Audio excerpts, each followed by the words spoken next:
In this video, we're going to discuss the differences between mutual funds, exchange-traded funds, and hedge funds. It may seem that this lecture doesn't fit in with our current topic of derivatives. However, in our next class, we're going to look at how hedge funds use derivatives. But before we can do that, we need to understand what a hedge fund is and how it differs from a mutual fund or an exchange-traded fund. Most of you will have heard of mutual funds. They represent a pool of money provided by individual investors, companies and other organisations. And a fund manager is going to be hired to invest the cash that the investors have contributed. Typically, mutual funds focus on bonds and or stocks. There are several benefits to investing via a mutual fund. First of all, the fund looks after all the record keeping rather than the individual investors, so it's convenient for individuals.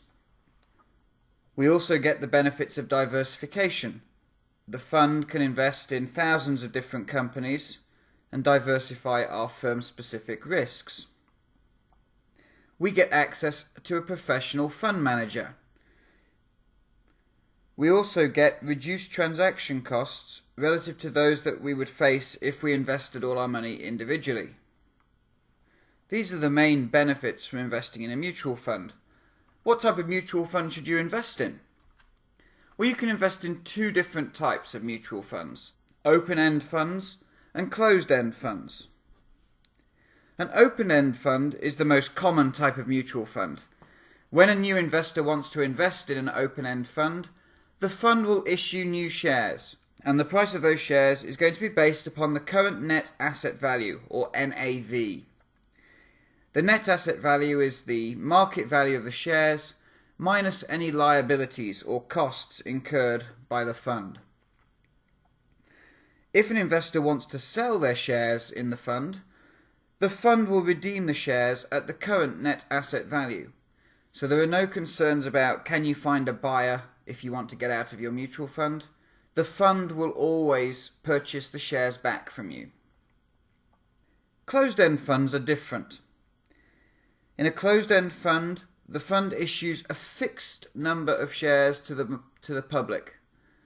These shares will then trade on the open market just like a regular stocks shares.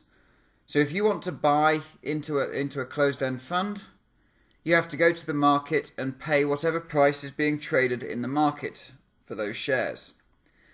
See how this is different from the open-ended funds, where the fund itself would issue new shares to you if you wanted to buy in.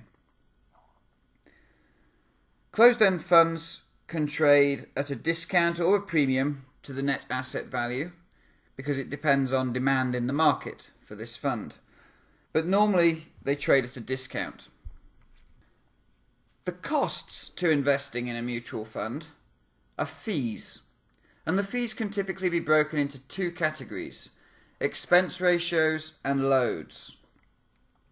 The expense ratio refers to ongoing yearly fees that keep you invested in the fund. What sort of fees are we talking about? Well, the cost of hiring a fund manager, administrative costs, and 12b-1 fees for brokerage commissions and the advertising of the fund. Typically, expense ratios range between 0.2% and 2% per year. The average mutual fund tends to charge about 1.3 to 1.5% per year. And you will incur this expense every year that you are invested in the fund. The second type of fee that is charged is called a load, and these are fees paid either when you buy or sell the shares in a fund. We would say it's a front-end load if you pay this fee when you buy the shares, and it would be a back-end load if you pay the fee when you sell the shares in a fund. This load is used to compensate the brokers or the salespeople for selling you the mutual fund. For example, suppose you go to your local bank branch and ask to invest in a mutual fund. You will have to book an appointment with a financial advisor who will talk to you about all your different options and about each of the mutual funds that they offer. Effectively, they're not financial advisors. They are salespeople who are going to try and sell you a mutual fund. And when you agree to invest in that fund, you have to pay the load fee either at the start or at the end of your investment in the fund. And this load fee can often be up to 5% of your initial investment, which is a lot of money. Now, some funds have realized that investors are starting to realize that 5% is a big fee to pay. And now we're seeing funds that are reducing their load charges. Indeed, some funds have no loads at all. But for the time being, most funds still retain a load charge. We've now seen the benefits for investing in mutual funds and the costs of investing in a mutual fund. How do these funds perform? There is actually surprisingly little debate about mutual fund performance. Before fees, average returns on actively managed mutual funds are similar to the returns on the aggregate stock market. Now, why is this? Well, think about our pool of investors. And we have active and passive investors. The active group would include mutual funds. Now, what should be the return for all investors, active and passive? Well, by definition, since this is all investors, the return must be equal, the average return must be equal to the stock market return. Now, what can we say about the passive investors? The return for the passive investors, these are investors who just buy and hold, must be equal to the market return, because they're just buying and holding. So on average, the passive investors will earn the market return. What does that mean the active investors must earn? Do they earn more than the market? Well, they can't, because we know that the average return for active and passive investors is just going to be equal to the market return. And we know that the passive investors will always earn the market return. That means that your average active investor must also earn the market return. So before fees, the average returns on actively managed mutual funds are going to be similar to the returns on the stock market. But we've just seen that mutual funds charge fees. We have expense ratios of 1 to 2% per year, and we have loads at the start or the end of our investment in a mutual fund. After fees, the average returns on mutual funds are going to be lower than the returns on the aggregate stock market. So remember, we're talking here about the average return on a mutual fund, so the average mutual fund.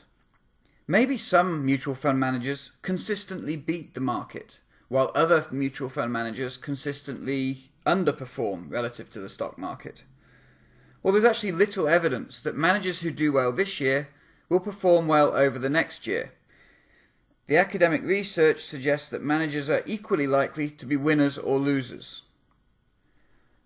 This is not good news for mutual funds, and they engage in lots of advertising to try and persuade you that they do earn abnormal returns and they can beat the market. But the evidence is consistent on this. Mutual funds do not outperform the market on average. Since the mid-90s, we've seen rapid growth in exchange-traded funds, or ETFs. ETFs allow investors to trade index portfolios just as if they were shares of a stock. In other words, we might want to trade energy stocks, and there is an ETF out there which is an index fund that contains energy stocks only. And we can trade this fund like shares of a stock. What are the advantages of using an ETF? First of all, there are much lower costs than actively managed mutual funds. And second, they allow investors much more flexibility in their portfolio than buying just a single mutual fund. The disadvantage is that investors have to manage their ETFs and determine their asset allocations across different exchange-traded funds rather than just letting the active manager determine asset allocations. Exchange-traded funds are now widely popular. You can get exchange-traded funds for industries such as energy, mining, gold, transportation, for investment styles such as value, growth, high market risk, And you can get them for countries such as the UK, China, France, the USA, Germany, Japan, Russia. These exchange-traded funds have really captured a lot of business from mutual funds because they are low cost and investors get lots of flexibility. Mutual funds have responded. This is why in recent years we have seen mutual funds lowering their load charges when an investor buys a mutual fund. It's to try and compete with exchange-traded funds. The final type of investment vehicle that I'm going to talk about is a hedge fund. Hedge funds have been around for a long time. They were created in 1949 by Alfred Jones. Jones was a journalist who focused on the financial sector. And when he set up his own fund, he decided that he wanted to make his investors money, but also make sure they didn't lose any. Jones wanted to hedge his bets by making his fund market neutral. Now, what are the rules governing hedge funds? Hedge funds do not fall under the Investment Companies Act. That means they are free from controls on leverage, short selling, incentive compensation, and derivatives positions. Hedge funds can do what they want with regards to how much leverage they take, how much short selling they engage in, how much they pay their managers, and what derivatives they use. If you choose to be a hedge fund, then the total number of US investors is limited to a maximum of 99. And hedge funds are not allowed to advertise. So those are the two drawbacks from being a hedge fund. You may have less restrictions on what you can do with the money, but you're only allowed 99 investors and you're not allowed to advertise. Whereas mutual funds can have as many investors as they want and they're allowed to advertise. Indeed, if you pick up Business Week or The Economist, you'll regularly see articles advertising mutual funds. We introduced, quite slyly here, some terminology that is new. Jones wanted to hedge his bets by making his fund market neutral. What is market neutral? What does it mean? Well, hedge funds take views, and typically they take relative views. In other words, asset A is going to outperform asset B. How would you implement this relative view? Well, you'd want to take a long position in asset A and a short position in asset B. What Jones was trying to do was Jones was trying to find two assets, A and B, that have similar levels of market exposure. So that when you take the long position in asset A and the short position in asset B, your net exposure to the market is zero. So suppose the market exposure for asset A equals 1, and for asset B it also equals 1. We take a long position in asset A, which means our market exposure is plus 1. We take a short position in asset B, which means our market exposure to asset B is minus 1. When we consider our portfolio, we have plus 1 minus 1, which equals 0. Our net exposure to the market is 0. In the diagram, the long position is going to be asset A and the short position is going to be asset B. When do we make a profit if this is the type of trade that we make? We're only going to make a profit if our long position does indeed outperform our short position. This is very different from mutual funds, which have limited short selling. In fact, most mutual funds derive all their gains from passive long positions. Because hedge funds take relative positions, their returns arise not due to the result of buying and holding, but due to managerial skill in identifying profitable opportunities or mispricings. Hedge funds have a different fee structure from mutual funds. Typically there is a base fee ranging between 1 and 2% of the net asset value each year. But there are also incentive fees, and these incentive fees range between 10 and 30% of any increase in the net asset value of a fund. So suppose you have a fund, or you invest $1 million in a fund.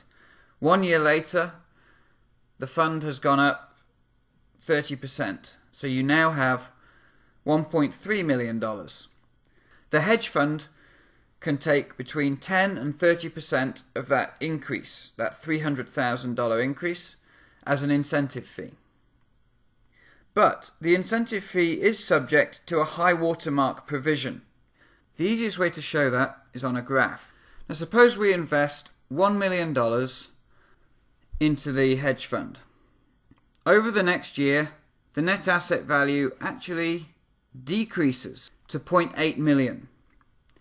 The hedge fund cannot charge any incentive fee because it hasn't made a profit. Your net asset value has gone down from 1 million to 0.8 million. But a year later, the fund has actually done a bit better. And now the value of the fund has increased to 0.95 million. So that's a good return over the year. We started at 0.8 million and now the net asset value has increased to 0.95 million. However, the hedge fund still cannot charge an incentive fee because it hasn't passed what we would call the high watermark provision. You invested $1 million. The hedge fund can only charge an incentive fee if the net asset value is above $1 million. Now, suppose in year 3 the hedge fund does really well and the net asset value increases from 0.95 up to say 1.2. Now the hedge fund can charge an incentive fee for the difference between 1 million and 1.2 million. And that incentive fee is going to range between 10% and 30% of that additional $200,000. You can see that these incentive fees are pretty large. This is what attracts managers to become hedge fund managers. How do hedge funds perform? The data on hedge fund returns is limited. We only have data for successful funds. There is no data at all for funds that fail. This introduces a big sample selection bias into any data sample looking at hedge funds. Until recently, all the evidence suggested that hedge funds do outperform the market. But that evidence is subject to the provision that we don't have data on all the hedge funds that fail. The recent global recession, however, has had a big impact on hedge funds. Many hedge funds lost lots of money, billions of dollars, during the global recession. It's a bit of a puzzle, actually, as to how they lost the money, since many of these funds claim to be market neutral. That meant they shouldn't be exposed to big swings in the market returns, and yet it seems that many actually were. So although they thought they were not exposed to the market, it appears that thousands of hedge funds were. And indeed we've seen many hedge funds actually close down over the last 3 years. Finally, there is little evidence that hedge fund managers who do well this year will perform well over the next year. Studies, again, just like the mutual fund studies, suggest that managers are equally likely to be winners or losers, regardless of their performance this year. That's all I want to talk about with regards to mutual funds, exchange-traded funds, and hedge funds.